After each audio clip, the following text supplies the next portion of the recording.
Good evening, everybody.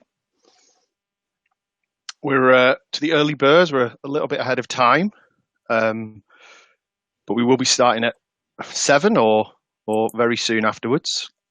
You should be able to hear me, as it says on the slide. I assume people who can't hear me are reading that and checking their connection. One thing that is many of you have found is the chat function. The chat function is over on the left-hand side of the screen, or typically on the left-hand side of the screen. It might be on the right with your particular system. So use the chat function, say hello, let us know who you are. Many people doing that already. And we'll just wait for everyone else to join us. It's great to see so many names on the list. So again, if you're experiencing any technical difficulties, the line should settle down, but don't panic. It's worth, if you are having issues with the connection, you could just try logging out, log back in. We do find really all browsers should work, but Chrome does tend to work best. So if you've got that option, worth logging off and trying to join with Chrome. But with so many people, we're delighted to have so many people involved. But I think on the law of averages, it's likely some people may have some issues with their connection. So stick with it and don't panic. Just rolling through a few of the slides. Hope you can see those and the line will settle. Don't worry, you will all automatically be muted. So we won't be able to hear you, but we do recommend you minimize distractions so you can obviously get best benefit of tonight's session. So use the chat function, say hello. We're nearly at the start time now, so we'll just roll around. Got a hefty number of people, just checking that. Hello, if you're just joining us, and welcome. Got 2 minutes before we kick off. Just let everybody join in. Use the chat function if you've got any specific questions. We have got some people involved in the chat function from our side regarding any technical difficulties, and we'll try and help you. But you should, at this point, hopefully be able to hear me. And the line looks a little bit jumpy, but we're hoping that will settle down. And again, just for the benefit of people who are just joining us, people joining us all the time as we move towards kickoff. If you've got any technical issues, don't panic. Hopefully they will settle down. It's worth trying to log out, log back in again. And again, for those people just joining us, we do tend to find Chrome works most efficiently and effectively with the webcast software. So if you do have that option, that's probably the one to choose. So again, people joining all the time. Jump into the chat, say hello. I want to know who's out there.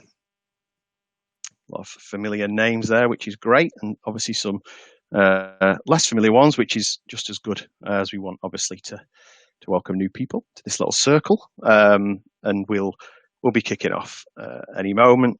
So again, for the benefit of people who are just dialing in, you will be on mute. We won't be able to see you or anything like that either. But we do recommend that you try and minimize distractions and obviously take maximum benefit from this evening's proceedings. Okay, so we're a minute past 7. Real good number of people signed in, which is great news, and no doubt more will be joining us as we go. So, an official welcome to our Rugby Groundsman Connected Your Pitch Maintenance Program webinar. We are absolutely delighted to be running this evening, part of the RFU's series of webinars, and the first webinar we've run with regards to pitch maintenance, but certainly the first of many that we are looking to run and hoping to run over the forthcoming weeks and months. We're delighted that you've taken the time to join us, and we're really appreciative of that. There's no truth in the rumour that the Premier League, having kicked off last night, they've avoided fixtures this evening to avoid a clash with this prestigious event. But we are, as I said, delighted to have you along and we'll get stuck in to the proceedings. So a little bit of housekeeping before we start. Just to confirm, during the build-up phase, I've been touching on a couple of things. If you've got technical problems, please flag that in the chat function. The chat function, if you haven't found it, should be on the left of the screen. Enables you to type messages, questions, and say hello. Flag any issues in there. Thanks very much indeed to those of you that have posted a question as part of your registration. And we'll be covering a number of those questions tonight, which is great. But if we don't cover your question, don't be alarmed. We will be picking those up away from the seminar directly with you this evening in the forthcoming days. But also, some of them will drive the themes for other future webinars, and we'll talk a little bit more about that later on. Also, within the interface that you've got in front of you is a resource library. Okay, so if you haven't found that yet, have a look at the resource library. There's lots of useful information on there, and lots of information, documents, guidance that we're going to be referring to throughout the evening. Also, really important to remember that if you do have real severe technical problems, and has been bits of thunder and lightning floating around, so it is always possible that we will be recording the webinar, and as such, if the worst happens and the line drops out and you're not able to kind of listen live tonight, we will be publishing the webinar as a recording. So look out for that if the worst comes to the worst. End time is due to be 8 o'clock. Apologise in advance if we run slightly over, but we really will try to finish on the dot at 8, and if not, really within a couple of minutes of that. And just to finish, just to stress, please do use the chat function. We'll be asking you certain questions during the evening, and we'll also be looking for you just to contribute any thoughts as we go along. And obviously, technical problems pop in there.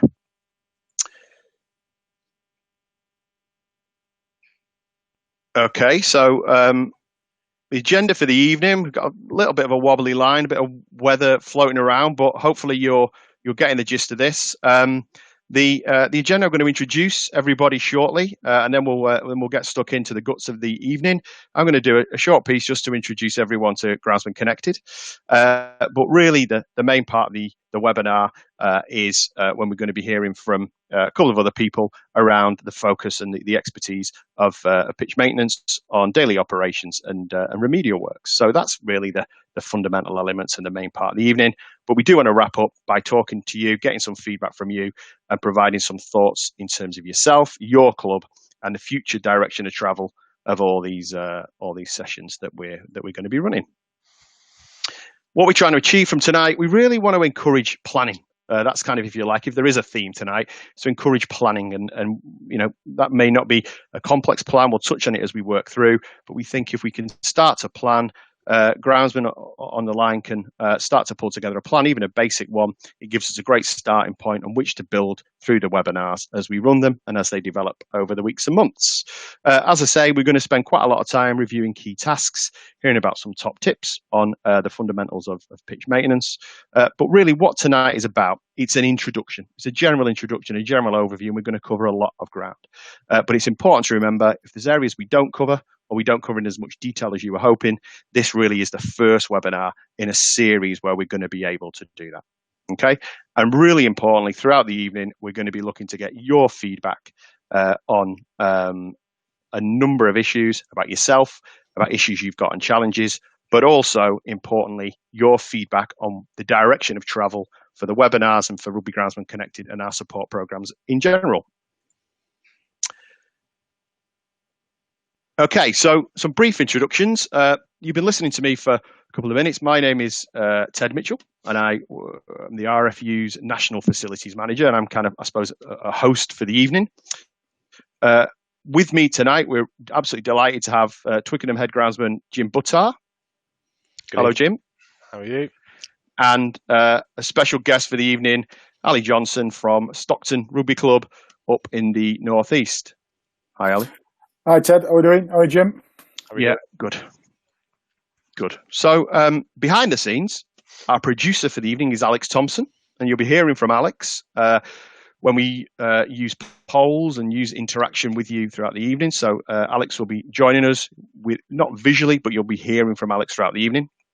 And then live in the chat, we've got Alex Bowden and John Bendel, two of our area facility managers. So from our side of things, all of us will be taking an involvement at different stages of the evening. So just before we kick off, Jim, how are things at Twickenham at the moment?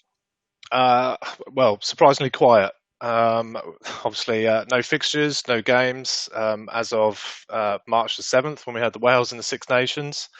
So, yeah, we've pretty much been trying to do a slightly different approach. We've done no renovation this year, so we've got an interesting summer. We're trying to see what we can do and stretch it out for another year. So minimum usage. So we're going to give it a go and see if we can get through. So we've got lots of things happening in the background. So at some point in the future, I'll probably be able to present on that at some point. But yeah, all is well. Everybody's safe and everybody's healthy. So yeah, we're all good. Thank you. Brilliant. Great stuff. Ali, have you had the rain that you've been hoping for? We had a good 6 inches last week. That helped green up the pitches lovely, but we've had nothing. We had a quick 5-10 minute shower, about an hour or so, but we've not had the rain that down south have had. So hopefully it might be coming up this way. Yeah, brilliant. Yeah, I've certainly had a fair bit of rain where I am.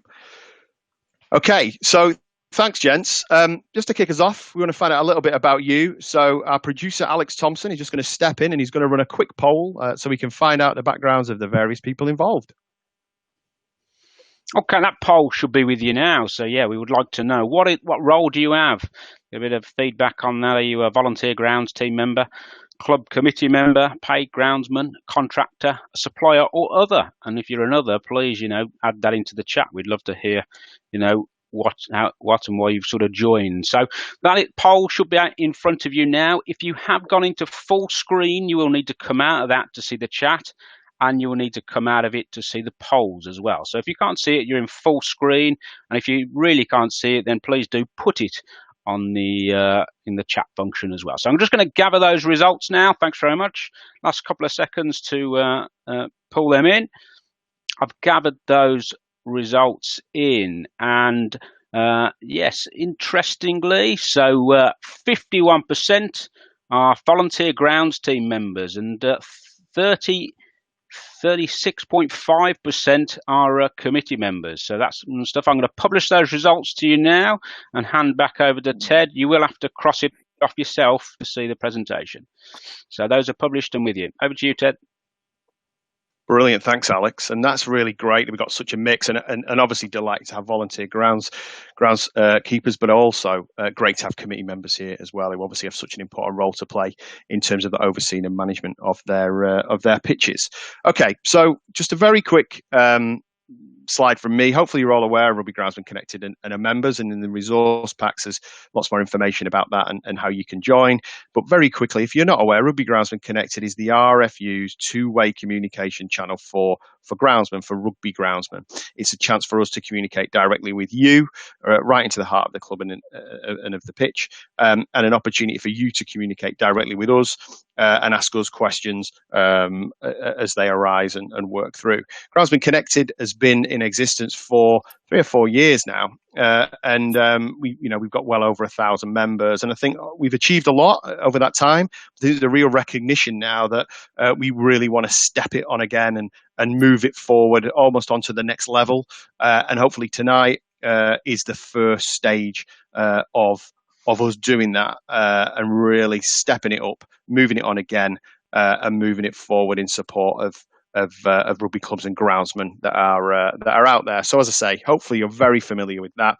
If you're not, there's some information on the resource pack about how you can get involved. Okay, so at that point, I'm going to, for the first time, hand over to Jim, who's going to talk us through a little bit about an overview on the aims of the groundsman. Lovely. Thanks, Ted. Good evening, everybody. Glad you could join us and see what we're going to try and do for you guys. Ultimately, we're obviously here to support you and give you as much advice as we possibly can. But please kind of see this as a guide. I'm hoping this is going to stimulate some thoughts and maybe have a different idea of how you want to do things. So yeah, let's see how we go. Okay, so I've just kind of got a little bit of a couple of slides together, really, just to kind of see. I mean, I've obviously been doing this for quite a considerable amount of time, so it's just given me a bit of an opportunity to see what the aims of the groundsperson actually is. Producing safe surfaces for the player is ultimately what you're trying to achieve. There is nothing else with regards to that. You want your players to be able to go onto that pitch, play the game they enjoy, and come off there safely and not had any issues or injuries with regards to the pitch. Also, this is almost a strong word, really, but I think it's probably the right term to use. Is you're actually a custodian of the pitch, so you're ensuring that they're fit for purpose, but you are tasked with looking after those pitches to make sure they're the best they can be. And also, when you take over an area or look after a pitch, I'm sure there's lots of you guys out there that do this, and I think this is something that's crucial as a groundsperson, is that you're developing and improving those pitches to the best of your ability and with the resources available. And what I mean by the best of your ability, I mean, I think it's that ability to be able to continue to try and work, and if there's a avenue that you can go down, you explore it and see if that's something you can do. You get the advice you need.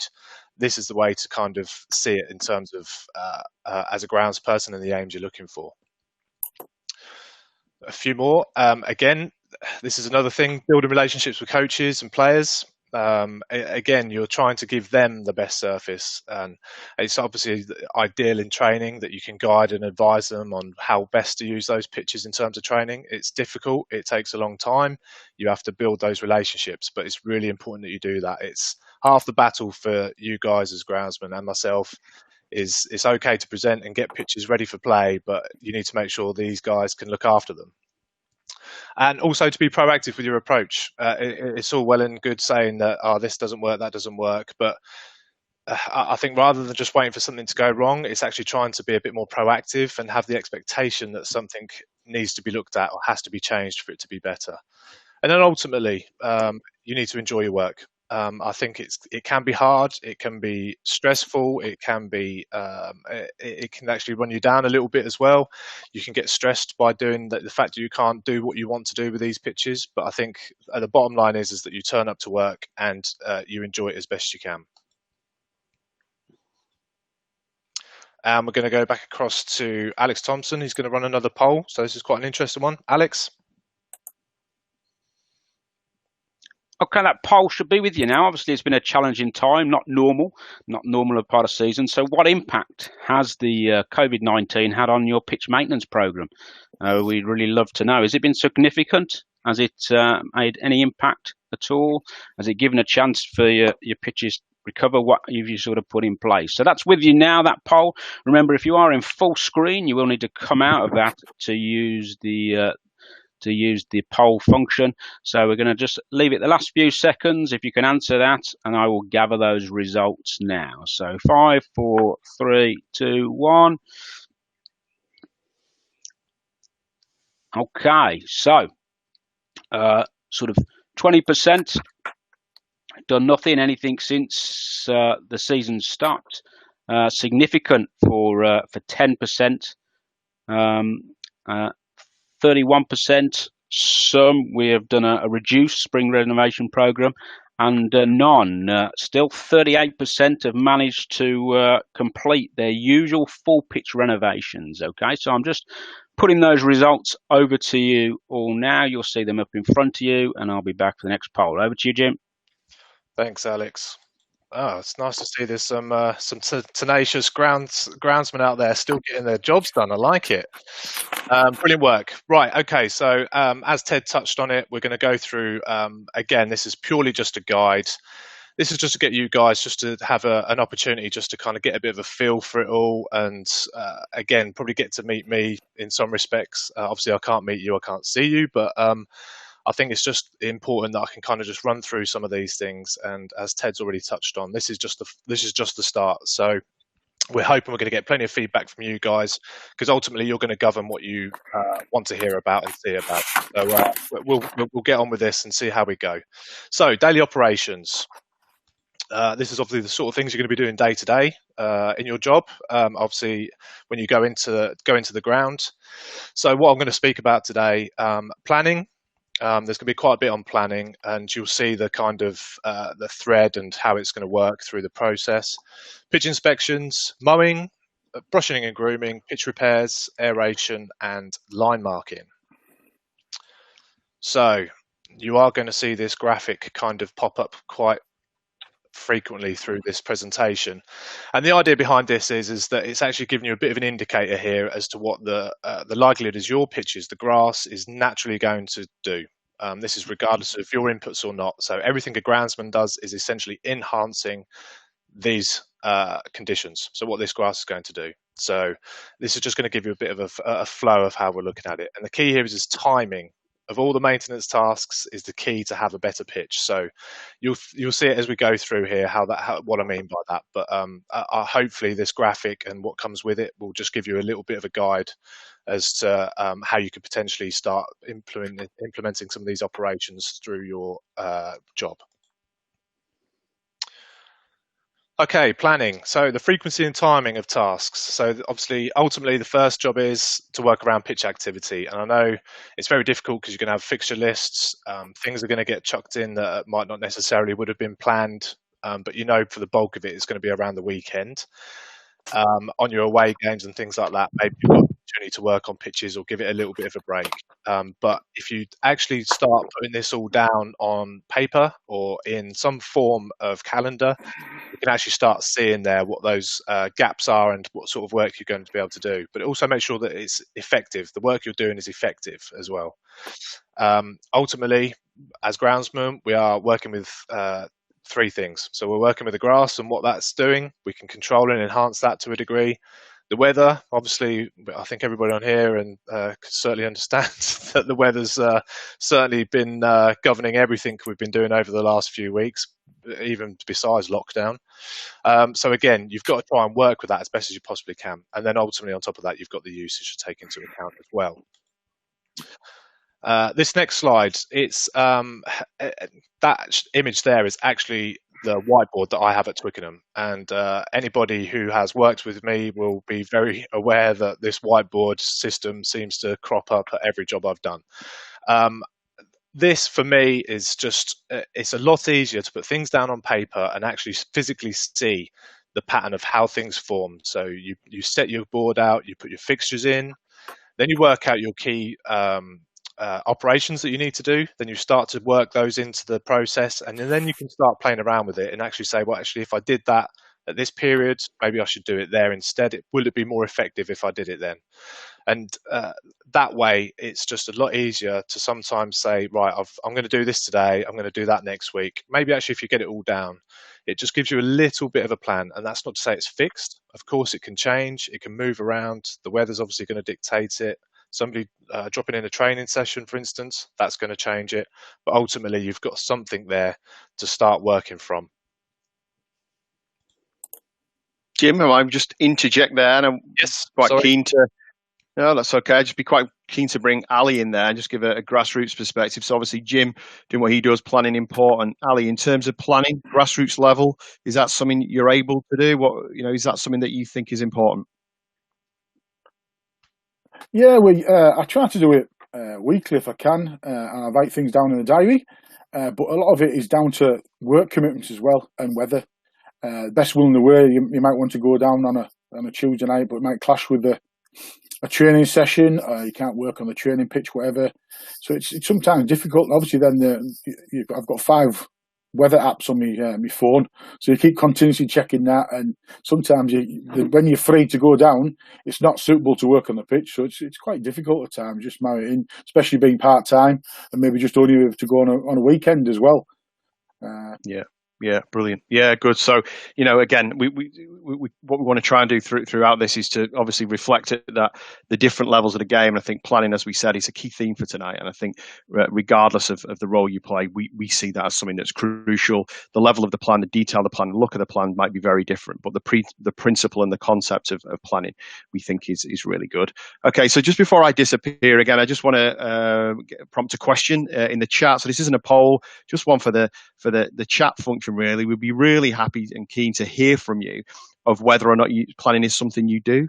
And if it is it something you do on a daily basis, a weekly basis, monthly, or is it something that actually is just an annual plan that's quite headlining you refer to? And again, there's no right or wrong answers, just really interested to generate some discussion between you and understand what the picture is. So feel free to use the chat. Me and Ali will disappear and hand back over to Jim. Perfect. Thanks, Ted. Okay, we'll move on. So this sounds really basic, and it's something I religiously do every day. So I walk into Twickenham, and first things first, I unlock those gates, I walk straight in, and I'll have a walk over the whole pitch. Sometimes I do it at the end of the day as well, but it depends on how time's working for me. But this is before I carry anything out, because I might have very well had the plan. It's all set out. I'm kind of thinking in my head on the drive into work. I'm thinking, yes, I'm going to do this. This is going to work for me. I will do that. If you walk over the whole pitch, it really gives you a good idea that things might have changed, conditions might have changed, and it might mean that your plan has to change. So if you assess the pitch conditions, again, you've got an opportunity there to adjust your plans accordingly, and it might mean that you can't actually do something on a particular day. It might actually mean you've just got to can that day and go back in and see if you can work it and do it again tomorrow. Also, if you can, actually taking regular photos just for reference. Again, my phone is full of grass photos, literally thousands of them. And it doesn't matter wherever I go, I will always be taking pictures of turf. And the idea is that again, I've got a reference point I can always refer back to and actually say, well, what was this time last year? And at least then I can actually just get a bit of an idea of what it is, especially if it's pitched areas that seem to perform particularly badly. Again, I can actually just take a picture, do some work throughout that course of period of time, and then see if it actually has any difference the next time it gets used. Also, as part of this pitch inspection, again, check the height of grass before mowing. It sounds really mad, really, but you'd be surprised how much things can change in the space of a couple of days where you might have not necessarily been there. So your mower might be set up for a particular height that you want to continue cutting at. We could have had the weather we've had done. We could have had a massive growth surge, and you're going to go out there and try and hack it back down again to the height that you've got set to the mower. It might even be worth just adjusting that mower, even if it's just by 10 mil, but at least you're not having major stress on the turf. And as long as the turf's healthy and can handle having a bit cut off, that's fine. But if you're trying to cut half the leaf off, obviously that's only going to cause more issues later on down the line. Check for worn or damaged areas from previous matches. Again, it sounds quite obvious, but if you can have a walk over, you might find some areas that are particularly bad, and it actually might be worth repairing those first before we even consider doing anything else. And then finally, this is probably just one of those, but it's always worth just checking after each set of games and before the start of that weekend's games, is just check your posts. Just make sure that there's no damage or corrosion, obviously any ground erosion if you've had obviously plenty of rain, which obviously a lot of us kind of have and some have not. And then again, this is just more of a pointer really. So the more often you walk your pitch, the more familiar you're going to become with characteristics. In certain types of weather, you might find that actually there's areas that drain absolutely fine. You might find there's areas that drain absolutely really poorly. And again, it just starts getting that process in the place there where you actually start to address and think and kind of, well, actually, I need to plan here what I need to do with this particular area because I can't let this carry on as it is. I need to make some improvements to it. And this gives you the opportunity to do that. And again, like I say, regular photos, absolutely crucial. Okay, so mowing. Again, always check the height of cut and the pitch condition before mowing. The last thing you need to do is get halfway across the pitch and found out there's one area that's completely soaking wet. Not that again, you're just causing more damage. There's just no need for it. You're better off just leaving it another day, change the height on the mower and go out there and do it properly when the conditions suit. The height and frequency of the cut should be determined by the pitch inspection. Again, like I say, you're doing that walk over the pitch, you're going to know if it's going to be a good time to cut or not. The time of year, again, that's going to determine the frequency, the weather forecast, the usage, and if you've got the opportunity to put fertilizer down. Obviously, if you're going to put fertilizer down of a certain kind, the likelihood is it's going to grow more. So you need to be prepared for that there's going to be an element of more frequent mowing to keep on top of it. In terms of height, I think aiming for around 30 to 50 millimeters. Again, this is just for the majority of the season. You're going to move in between these sort of heights. Again, this is just a guide, guys. You might find that at 30 millimeters, your pitches just obviously deteriorate so much quicker. But then at 50 millimeters, to some degree, it might be too long and it might have a bigger impact on it. Again, dependent all on the weather conditions and time of year. And then if you can, cut in different directions. Even if you like to present it well for the match day, what you do during the week doesn't really matter to a certain degree.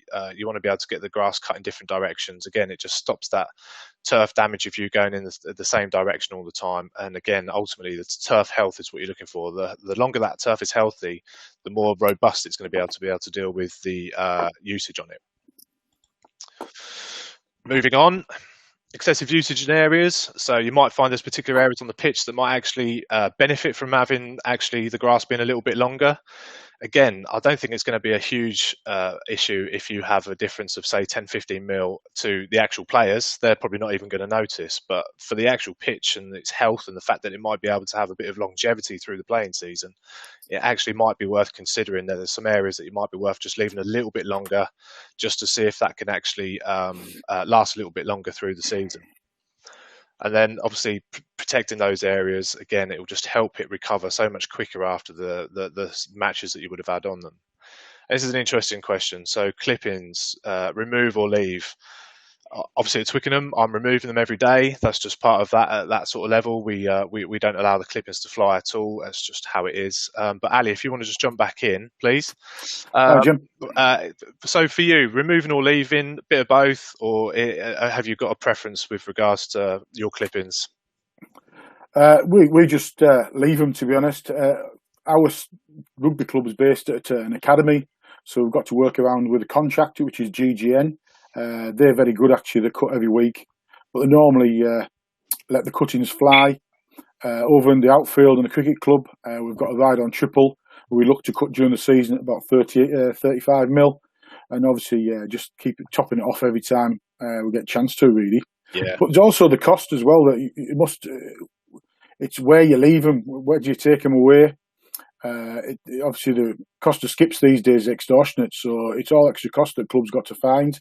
Yep. Or it's unsightly. We can't leave it at the academy anywhere that it's unsightly. So you obviously got the standards to maintain of the trust and obviously the club as well. Absolutely, yeah. And of course, everybody's situation is going to be different and how that works for us. And there might be a bit of a difference between actually, it might be better to remove the clippings, especially if you've left the grass or you've not had the opportunity to get on there.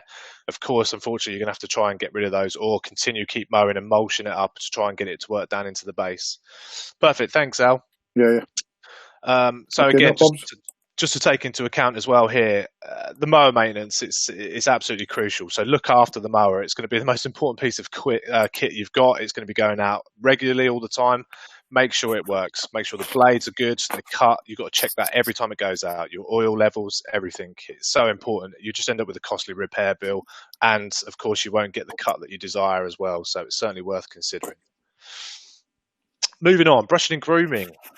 So this is a great alternative to mowing. So if the growth rates really started to slow down, so obviously during the autumn and winter months, when obviously it doesn't seem to be worth taking a mower on it, it's actually just a very good alternative just for presentation. Again, you've got the ability to then just take the drag mat or the brush, just move it through there, and it'll actually put the lines in for you. So you'll still get the presentation, which is great. Another opportunity you've got here as well is actually if you groom against the pattern before mowing, so stand it all up. Especially in the morning, it's going to take all that dew off as well. So you're going to get it, so it's going to be nice and dry after an hour or so. So when you do come to cut the pattern back in in the afternoon, then you're going to get a nice clean cut. It's definitely something worth doing. I mean, up in the elite levels, obviously this is done a lot. Obviously because we're manicuring more or less our pitches. Again, brushing and grooming in different directions. Again, this is the same thing, just minimizing that turf damage from repetitive traffic. Again, turf health, it's maximizing it. You're not doing it too much. And it helps to stand up that lateral laser growth that you're going to get over the season as well. So it's certainly something worth to consider. And again, if you don't remove the clippings, grooming will actually help disperse the clumps left after mowing and actually helps to move down the clippings down into the profile, down into the base of the sward. And then obviously then it becomes part of the nutrient cycle as it starts to break down. A little tip there. Again, take ideas from the market leading machines. Just because maybe necessarily you don't have the funds to be able to purchase something like this. Not that that shouldn't be the end goal, but what you could do in the intermediate period is actually see if you can source an engineering company that might be able to produce you something. You can buy the materials yourself. You know that kind of what could or could not work, and get them to make something up for you. It obviously could come down at considerable cheaper costs, and it could certainly be something that you should be looking to do. And as I refer to, so here we go. Again, I'll just keep referring back to this graphic. Again, it's just an indicator. It's just a guide, ladies and gentlemen. It's what I would see as probably what you're going to be looking to do per week in terms of your mowing. So again, it's just an indicator, really. Al, for you, is this something that's pretty much how it works for you at Stockton in terms of your frequency? Is this how it works? Similar. We try to work, obviously not having the mowing facilities, we work closely with the contractor, so he'll give me a couple of days notice when they're going to go down and cut. Yeah. So I can actually stand the grass up better. We might use the big 8-foot drag brush I've got, or might tickle over with the Sices quadruplay. I've made a quite a simple drag mat with just some floor matting I got off eBay, a couple of bits of wood and some rope I towed behind the tractor or the slitter. So it helps just try to do more jobs than just one sometimes, isn't it? If you can do multiple tasks. Absolutely, yeah, you're right, Al. And I think if you've got those sort of time constraints, it's certainly definitely you want to definitely consider is just if you can do multiple tasks at once in one day. Obviously, it's all the better for it. Yeah, totally. Ted, over to you. Yeah, so probably my favourite question of the evening. Ali just touched on there some work he'd done with the help of eBay. Obviously, we're all aware that health and safety risk assessment that comes first, and that's absolutely paramount. But within the confines of that, we're really interested to know which of you, if any of you, have come up with your own piece of DIY equipment, which has enabled you to carry out some of the tasks that we've been talking about. So we need to keep the pace up. Conscious that things are moving swiftly, really pleased to see that the connection seems to have settled. But we'll leave that question open. Please let us know in the chat, and that might be something we follow up with you on email to get some photos and maybe even some installation instructions. So, question there to think about, and I'll hand back to Jim. Perfect. Thanks, Ted. Thanks, Al. Thanks, Ted. Right. Pitch repairs. Obviously, very conscious on time, so I'll do my best to kind of keep up with this. Obviously, there's a lot of content to go through. So, pitch repairs. Again, this is some of the most basic things you can do, but you'd be surprised how well your pitch will be able to last and have the longevity there if you're able to carry out this fairly regularly, especially your more damaged pitch areas. Scrummaging, your linesman runs, if you take particular care of those as well, your line outs as well. Again, if it's particularly bad weather on the weekends, you know you've got a busy week ahead to try and get that all right. Hand forking regularly. Again, you're moving, making sure the moisture's getting taken away. You're making sure you're relieving that compaction there. You're just creating another the environment right for turf to be healthy again. And again, this is just doing it. If you do it regularly and you can try and keep up with the wear and tear for as long as you can, it might just start to just squeeze together that kind of point where it declines to where you can't keep up anymore, but it will help. Just wait for the next slide.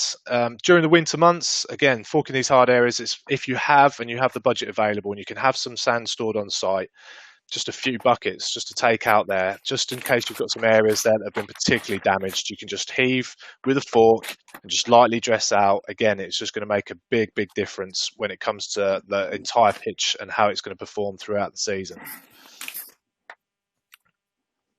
Moving on, monthly aeration. So again, I will be following the words of my predecessor. I won't quite be saying aeration 4 or 5 times, but it's certainly one of the most important tasks you're going to carry out on sports turf, full stop. Ultimately, there's guidelines to follow here, so you need to go out and do it when pitch conditions allow. So obviously, if you've already had the rain and your pitch is absolutely saturated, hold for as long as you dare. If it looks like you're going to start losing games, then you're going to just have to make a decision at that point. But I think ultimately it's going to be the weather is going to define as and when you go out to do this aeration. If you can do it frequently, especially during the high wear areas, like I mentioned again with the pitch repairing, when you do the line outs, get the hand fork, work it in there, try and kind of alleviate that compaction, lift it all back up again. And again, it will just help with just maintaining that pitch for a lot longer. And again, there's just a few benefits here, just to kind of give you an idea of what benefits you get from just doing that one task. So improved air exchange. So the air gas exchange is going to move through. You're going to put air in from the atmosphere. It's going to replace the gases that are left in the ground, which would have gone a bit stale.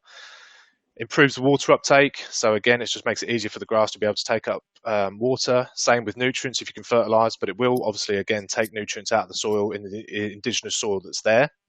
It reduces the water runoff and puddling, encourages stronger roots. You're just making easier roadways down there for the roots to move into.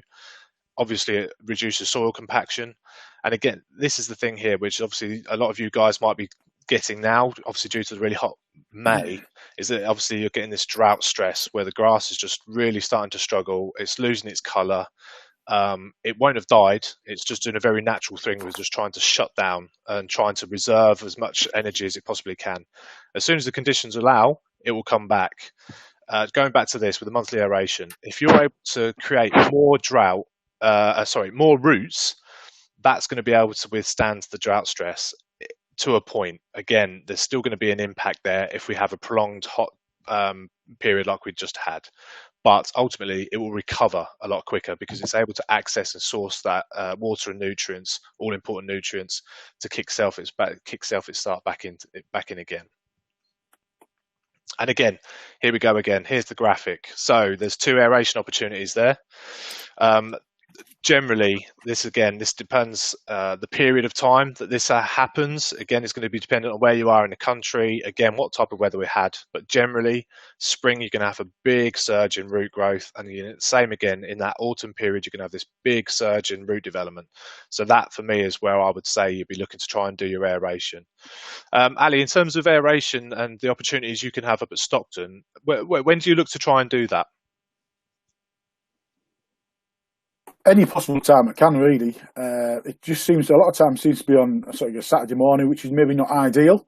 But it's just obviously around when the pitch is available. Obviously, you can't be going in the middle of the day when the kids are using it for PE lessons.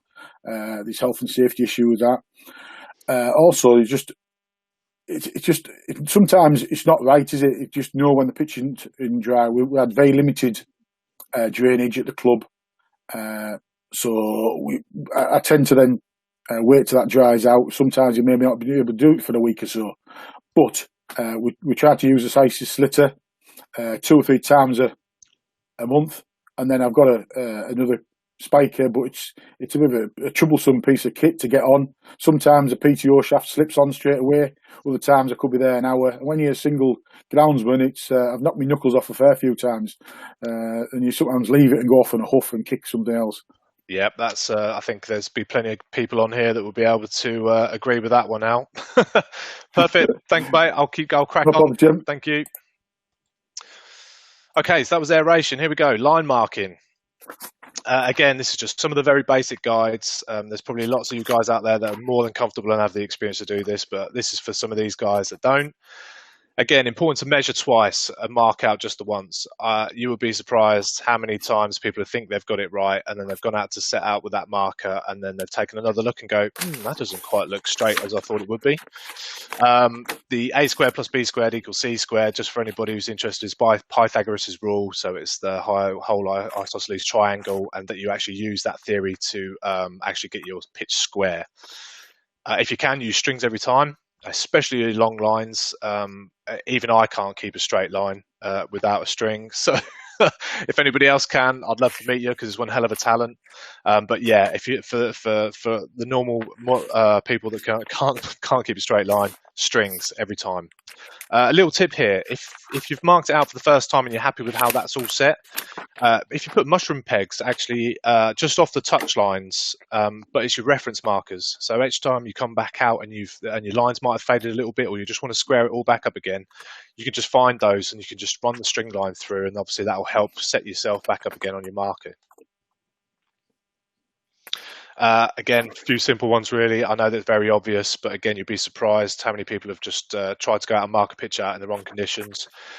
Make sure the grass is dry. Always make sure it's kind of the last job you do of the day. If it's been a dry day, it's as dry as it's going to be. The leaf's the paint's gonna dry nice, and you're gonna get that good adhesion onto the leaf.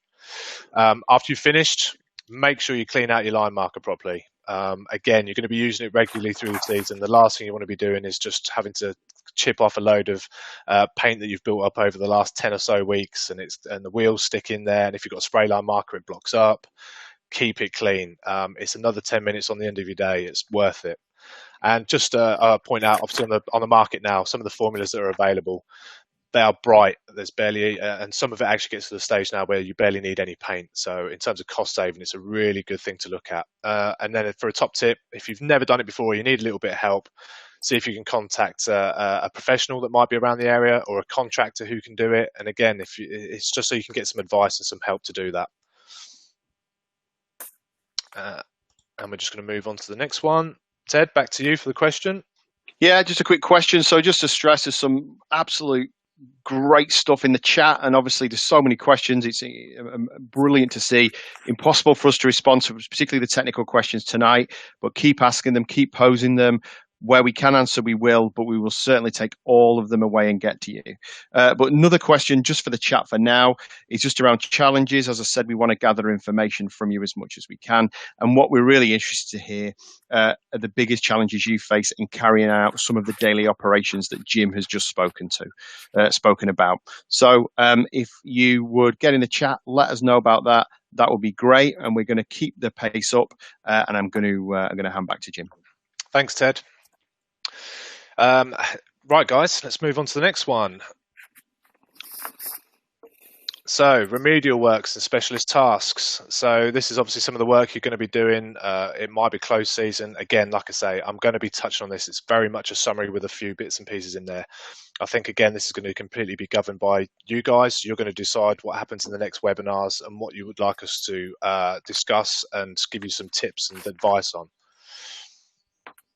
First off, to kick things off, back to Alex Thompson just to run this poll for us. Alex? Okay, I'm just launching that poll now for you and stuff. We're going to quicken the polls up and everything. You know, they're shorter as well and stuff. This is a new word for me, but how often are your pitches scarified per year? Never, once, twice, 3 times or more. It should appear on your screen. If you can't see it, put it in the chat. As I said, we're going to quicken these up a bit now because we've got a lot to get through.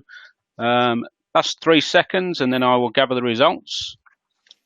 Gathering the poll results now. Okay, never actually, you know, is the highest one with 42%. Once is 20%, twice is 14%, and 3 or more 13%. So I'm just publishing those results to you now. They'll be out with you. Back to you, Jim. Lovely. Cheers, Alex. Right, quite interesting. I quite like getting all this feedback. This is brilliant. Okay, thatch removal and scarification. So, what is thatch, and why do you need to scarify? So thatch is the name given to kind of an accumulation of dead grass, decomposed grass roots, leaves, all the kind of debris that slowly builds up and gets trapped in the grass sward and works its way down to the base. Grass can actually live in this thatch, which obviously is very detrimental. It should be connected with the soil below. So really you can take a core out like this and you can have a good idea of what you're looking at there. Thatch naturally forms in turf, regardless, unless you're purposely going into it like I'm going to move on to with the scarification. Again, it will become a problem the thicker and older you leave it. So scarifying, this is actually the mechanical removal of the thatch layer. So obviously the more times you do the scarification process, as in more passes and directions you do over it, the more you're going to remove out of there. So again, you're going to get a feel for it. If you've got the thatch there and you go over it once, you're going to remove some, you might just need to check it and you might need to go again.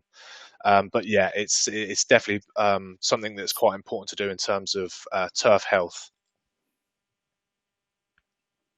So when to scarify depends on the equipment available and obviously the opportunities to work on the pitches. So this is the ideal scenario. Again, I know a lot of you guys, this is not achievable, but I think this is what you've probably got to look at and potentially aim for. So a medium to heavy scarify, this is as part of your end of season renovations, just to take out all that lateral weak growth, try and remove all of this thatch layer or some of this thatch layer. And again, this is going to be one of the biggest operations you're going to do in that period of your end of season renovations. Then during the season, you can do this light and frequent scarification, and it just limits that build-up. You're going to keep disturbing it and pulling it around and flicking it around, and it just stops that build-up. If you've got the ability to collect, brilliant. That's going to be even better. If not, then just keep doing it. It's going to make all the difference rather than just leaving it just to build up and stagnate over a period of time. And then here we go again. So here's the graphic. this is probably where we're looking at in terms of when you're going to do your scarification. So you've got heavy scarification there when you have your really big spring growth surge there with the grass on top. It's going to recover a lot quicker after doing a heavy scarification. And then your light scarification, again, you can probably do it again just before the season starts. And I probably just want to throw in there as well, in terms of the scarification, the amount of usage you get is also going to determine how much you need to scarify. If you're getting lots and lots of usage, the likelihood is you're not going to have too much of an issue, apart from in the areas that have less movement on it or less use on it. Ali, in terms of scarifying up at Stockton, is this something you do quite regularly, or is it something that you're going to be looking to do going forward? How does it work for you guys? Yeah, I think it's something we'd have to look for moving forward. Personally, but it's a costly thing. It's one, hiring the piece of equipment in, or the contractor, but it's also the vast amount of horizons coming off the pitch. It's frightening what comes off a cricket square, so never mind what comes off a rugby pitch. And times that by three, it'll be 3 or 4 big wagons to take the stuff, and the haulage costs extortionate. Yeah. So, but absolutely, and I think you're right. I think it is a very big decision to make, but I think ultimately you likely it is you'll only have to do that once, where you're going to have to take such a huge amount away. If you're continually doing it over the course of the season and just doing that light raking out, it's a lot easier to do and manage it that way. Yeah, we seem to manage it quite well. We're just using the quadrupler and just tickle it with a rake when you're using that. So if you use it every week, you seem to take out most of it that way. Yeah, so that's perfect. No, great stuff. All right, okay. Ali, lovely. No problem, Jim. I'm very conscious of time, guys, and I've got a lot to talk about, so I'm going to just keep ploughing on and see how we do for time. Like I say, we are going to be doing lots more of these going into the future, and a lot of this hour we'll be able to dedicate to some things that need that time to be given to, just to make sure we can get that advice and information across to you guys. So, seeding and overseeding. Again, it's an important part of maintaining uniformity and consistency across your pitches. You need to make sure you select a really good quality seed mixture. However tempting it is to try and go for a slightly cheaper mix, the likelihood is it won't be able to withstand the wear and tear as much as a better quality seed is. You've got to get that balance right with what you have in the budget and what you have to manage there. But if you can, and you really can push it, you've got to remember this grass is going to go in there. The likelihood is it's going to stay in there. All you're going to do is strip a little bit off, maintain it, so it's going to be there for a long time. So it's again, you've got to see it as a worthwhile investment, quality over quantity. Sometimes actually having a too dense a sward can actually be quite detrimental. It's something just to bear in mind. Make sure you've got good overseeding rates. Make sure you don't overseed too much. Anything that's too dense, it will naturally die off anyway. So you're better off just having really good quality seed in there, and you make sure there's enough space for it to really flourish and be strong, rather than having lots and lots of grass seed in there that eventually will naturally just try and shift some off. Again, before overseeding, ensure the soil is loose and friable. Again, you're never going to be able to get seed to have that ability to be able to kind of grow unless it's actually getting good soil contact, and it won't be able to do that if your ground is rock hard. Ideally, the seed should not be on the surface. You want it just underneath a nice fine layer of top dressing, and that way it's going to be able to be insulated, it'll be able to access the moisture, and it'll be able to anchor in a lot quicker and start that establishment process. If you're deseeding on firmer soil, dimple seeding, again, it's going to be fine, but ideally a disc seeder is what you're going to need on the firmer soil. You could always follow up with a dimple seeder afterwards as an alternative, but ultimately I think a lot of you guys will be using disc seeders. We've had a lot of questions over this. Germination sheets, absolutely. Essentially, you're creating this greenhouse effect where it's going to be nice and warm. Any moisture you do get is going to be able to be trapped and retained in there for that little bit longer, which is crucial in the germination process. And then overseeding, again, it can be done when the conditions are most ideal. So you need that moist soil and warm ground temperatures. So there's going to be certain periods of time you're going to be able to do this. Again, the next slide is going to show you that. Again, same process. It's just that seeding opportunity, when it's the best time to do it, and how you're going to look at it from there on out. Ali, in terms of seeding, is this something that you kind of do, or do you work with your established turf as best you can? A bit of both, really. After we've had the end of season renovation done by disc seeding, I'll probably go over September time and sort of the bad areas, patch them up. I've got a Sisis dimple seeder that we can put over there, but I always try to keep a few bags back in the shed and stored away from the mice, maybe in bins, just sealed up so it stops them eating it. Okay, perfect, lovely. All right, super. Ted? Yeah, so as we suspected, time is fighting against us. So what we're going to do, just to do the sections remaining justice, we're gonna leave fertilizer for tonight. We think it's a massive subject. We feel like it's very likely to be something we would run an entire webinar on in the future. And obviously, we'll be providing the slides anyway. So, in order not to have to rush through, in order to keep everyone's time, we're gonna jump through fertilizer and pick up things, Jim, if that's okay with you at the next section. Yeah, absolutely, no worries. Right, thanks, guys. Let's see what we're going to do. Don't adjust your screens, guys. This is just the system just trying to work its way through to the next slide. So just bear with us a second. Here we go. Right, Alex Thompson, over to you for the poll, please. Yeah, that poll should be with you now. As I say, we're going through quick now, so if you can get onto it quick. How often are your pitches aerated per year? Never, once, twice, 3 or more. Just going to give you a few seconds on it, and then we will gather those results. So just finishing it up now, please, and I'm going to gather those results in. Okay, so never 5%, once 34%, twice 11%, and 49% actually do it 3 times or more. Over to you, Jim. Lovely, thanks, Alex. I applaud everybody who do 3 or more. That's absolutely superb, and I know that's. I'm hoping my predecessor has obviously got through to some of you, some of you guys, with regards to how important aeration is. So, moving on. So, deep aeration. So this is probably what you guys are going to be a lot more used to. So the monthly aeration will probably be with a smaller machine. It won't be going in quite as deep.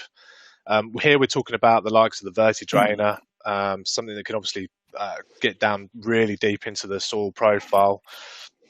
This is likely to be done during end of season pitch renovations. It's going to be where it's obviously going to be quite crucial.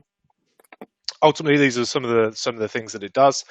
Obviously, relieving compaction. A big vertidrain will be able to shift the ground very easily, and obviously you can set it to heave, and that will be able to really start shifting that soil around for you. So it's going to relieve all that compaction. It's going to be able to just give that base there a nice gas exchange, and again, it's going to be able to make sure you do it at the right times. That root development, it's going to have loads of holes there for these roots to start working their way down nice and easy. It doesn't have to expend a lot of energy trying to do that. You're helping, you're enhancing that development for your pitch, for the roots to move down. Also, if you do that end of season renovations, again, and you do have the budget to be able to apply sand, doing this is again going to be able to help you move that sand down into the profile. If you are able to put the sand down, try and work it down into the soil profile rather than let it lay on top. So ideally, you want to be able to kind of brush and move that down into there. Let's move on to the next one. Again, it's going to allow your pitch to drain more freely. I think that's fairly, again, obvious. The more holes you punch in there, the deeper that goes down. When we do have that wet weather, the pitch is going to be able to just take that point in terms of its saturation point. That's going to take a little bit longer to reach if you've have the ability to do this deep aeration. Also, again, like I just mentioned, you have the ability to heave on these vertidrains. Essentially, you're able to adjust the angle that these tines go in. Obviously, the more angle they go in there, the more heave you're going to get. So essentially, it will shift the ground as it punches the holes in. This will create more fissures, which is just a very small cracks. Again, this is just to break up that soil structure, and it's going to give the ability for the roots to be able to move down into it. And then just to touch on it again, the vertidrain is obviously just one form of deep tine aeration. There are plenty of other ones actually, but I'm just touching on the 2 here because just obviously very conscious of time with regards to the slides and everything. Linear aeration. So this is actually blades that move through the profile, and as the blades move through the profile, they essentially just shift the ground as it passes through. And again, it does exactly the same thing. It just cracks and breaks up that soil down there, relieves all that compaction. Again, the water's obviously a lot easier for it to move down through the profile. This linear aeration is probably going to be quite beneficial on heavy soils. So obviously where dirty drains can obviously just punch in and out, you've got this able to be able to slice through, especially like heavy clay. It's going to be able to slice through that. Again, it's very important to understand that when you have to do these in the right conditions, obviously if you do it before it's about to go to a dry, hot spell, the likelihood is if you're in heavy soils, it's probably going to dry out and start to crack and open up. So again, you probably want to do it when it's a bit more moisture there. And again, just a little top tip there, if any further shallower aeration you're going to do afterwards, so if you've got a multi-tiner or anything that's going to have slightly smaller tines on it, that's likely to open up those deeper holes again. So the more time you do that, you're actually going to increase and maintain the deeper holes for longer. And again, you're just going to be able to increase that root development and enhance the drainage further. And if I just move on to the slides next. So the deep aeration there, again, the times that you want to be looking to do it, they're the opportunities. So you're just doing it just as the roots are starting to develop and really get going. Ali, I know you've already mentioned in terms of aeration that you have the verti drainer in. How many times a year are you getting it in up at Stockton? And are you seeing the benefits from doing that verti draining? Oh yeah, we get it once a year. Obviously, we do it slightly different. We do it at the back end of the season, so it goes to September, October time. We try to time it round about the half term, so more like October. We'll get the benefit in the winter rather than do it in spring. It's something we'll just have to maybe look with the budgets and stuff, and obviously using, even if it's just the one pitch with sand and dressing, that we could use it verti-drained afterwards, and then obviously brush the sand into the profile better. Lovely, perfect, excellent. Thanks, Ali. No problems. Right, obviously still very conscious of time here, so I'm going to we might go a little bit over. Hopefully you appreciate that this is obviously our first one, and I've got lots of information to share with you, but I'll move through this now, and then obviously we can let you guys get on with your evenings.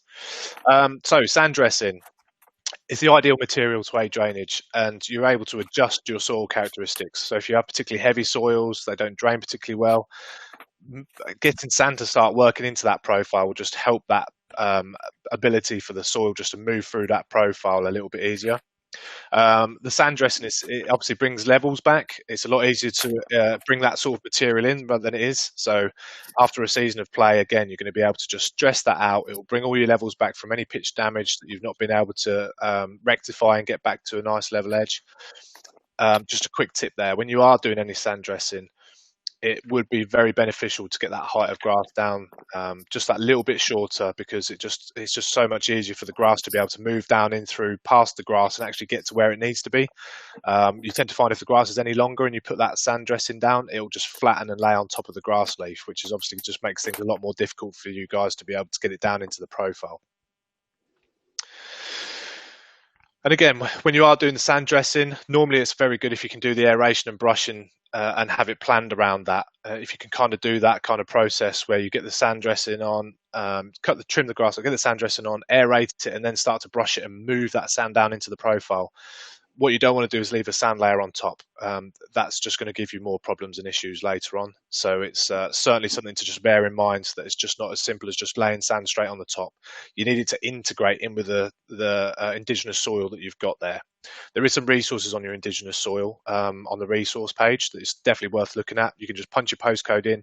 It'll essentially give you what the indigenous soil is in your area. So it'll give you an idea on what its drainage capabilities are, what its fertility is like. It's a very, very useful resource. So if you have time, please take a look. Obviously, again, when you're doing the sand dressing, I know obviously the weather forecast has the ability to chop and change as and when it suits, but if you can do it when you know it's forecasted a dry week, again, it will just make life so much easier for you to be able to do that. When you apply it, you can leave it a little time, let it dry out on the surface, and then obviously you can start trying to brush that and work it into the profile.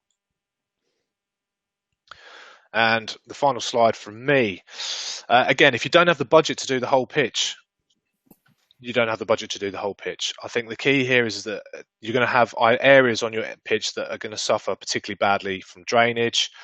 You might not be able to do all of it. Then just focus on the areas where the play is at most, and it's going to have the most intensive work done on it, or it gets trained on the most. Prioritize those areas. Try and make sure that you can try and do something on your pitches. It doesn't have to be whole areas or the whole pitch. If you're going to do 1,000 square meters, you're going to do 1,000 square meters. 500 square meters, it doesn't matter. The bottom line is that you are trying to do your best with the resources to make those improvements to your pitch. Just so I can bring Ali back in just quickly. Ali, are you there? Yeah, sorry. No problems. Sand dressing. Do you do any sand dressing at Stockton, or do you just try and work your way through your seasons? So it's obviously we put 60 ton on. It was our first team pitch this year. We've tried to do it on a 3-year rotation from our training pitch to the first team pitch, and obviously the second team pitch. Quite interesting that maybe, be nice to maybe halfway through a season put another top dressing on, maybe 20 or 30 ton. But you got to work with your budgets and stuff. I normally get the club to get 20 ton in around about September, October, and use that throughout the season, as you say, in the hard-worn, wet areas. And I use that on the other 2 pitches I didn't do. And I noticed the germination was much better in the areas where I'd actually put the extra sand and the seed, and it came through a lot quicker. Brilliant. Perfect. Ali, great stuff. Right, that's it from me. No, Ted, over to you. Thanks, Jim. Thanks, Ali. So we're doing okay for time, but we're just on the wrap-up stage now. So if you can spare us another couple of minutes, it would be greatly appreciated. I think the vast majority of you are still with us. So just to reiterate, really, we really want you to think about your club plan. We've covered an amazing amount tonight, and I'm conscious it's been pretty fast-paced, but we'd rather it was fast-paced and kept moving than dragged on at all in terms of the content.